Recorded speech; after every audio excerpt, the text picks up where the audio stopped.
আফগানিস্তানের ৩টি প্রদেশে রাতভর বিমান হামলা চালিয়েছে পাকিস্তান। ইসলামাবাদের দাবি, গত সপ্তাহে করাচিতে আধা সামরিক বাহিনীর উপর হামলার জবাবে এই অভিযান চালানো হয়েছে, যাতে ২৫ জন সশস্ত্র যোদ্ধা নিহত হয়। তবে কাবুল এই দাবি প্রত্যাখ্যান করে বলছে, হামলায় প্রাণ হারিয়েছে সাধারণ মানুষ।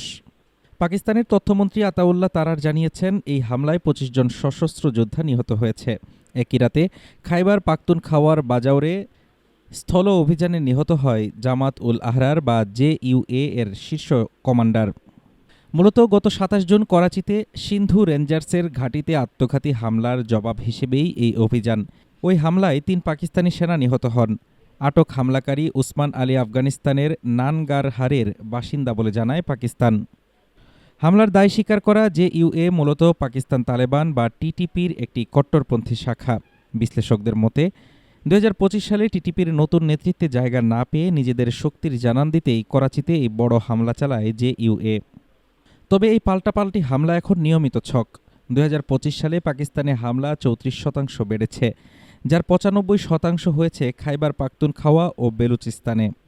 চলতি বছরের ফেব্রুয়ারি থেকে পাকিস্তান অপারেশন গজব লিল হক শুরু করলেও মিলছে না স্থায়ী সমাধান। জাতিসংঘের হিসাবে ২০২৬ সালের প্রথম ৩ মাসেই পাকিস্তানের হামলায় প্রায় ৩৭২ জন আফগান বেসামরিক নাগরিক নিহত হয়েছেন। বিশ্লেষকদের মতে এই বেসামরিক মৃত্যু আফগানিস্তানে তালেবান সরকারের পক্ষে এক নতুন জাতীয়তাবাদী বয়ান তৈরি করছে। শক্তির উপর অতিরিক্ত নির্ভরশীলতা আর ধারাবাহিকতার অভাবই পাকিস্তানের সন্ত্রাস দমন কৌশলের মূল ত্রুটি বলে মনে করছেন বিশেষজ্ঞরা। ওয়াশিংটন বা কাবুল নয়, ইসলামাবাদকে এখন নিজের রণকৌশল পুনর্মূল্যায়নের পরামর্শ বিশ্লেষকদের। হাফিজুর রহমান তুষার, ঢাকা টুডে।